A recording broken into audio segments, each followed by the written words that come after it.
Dakle, sad ću vam pokazati koje sve opcije imate na kameri. Kliknemo znači ovdje, idemo na skip, znači ovdje smo objasnili šta to znači. I sada ćemo samo da vaš telefon okrenemo i uključimo senzor za okretanje da bismo vidjeli lepše. Ovo samo ću da stavim to ovako. Dobro. Koje opcije mi ovdje imamo? Znači jednostavnim pritiskom ovdje pritisnite jedan put kratko, pojavljaju se opcije koje imate na vašem, ovdje. Vidite ovo gore prazno polje.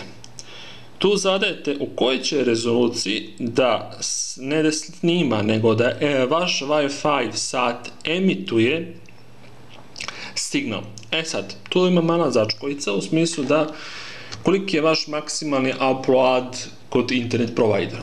Ukoliko imate dobar upload, šta se smatra dobrim uploadom? Dobrim uploadom jeste onaj upload koji ima recimo 2 ili 3 megabita.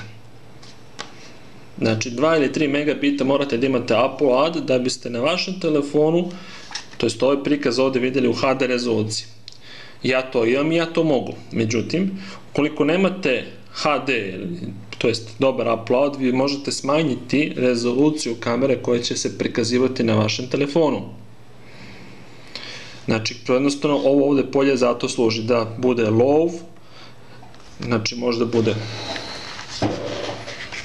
bude low, normal, high ili HD. Evo HD.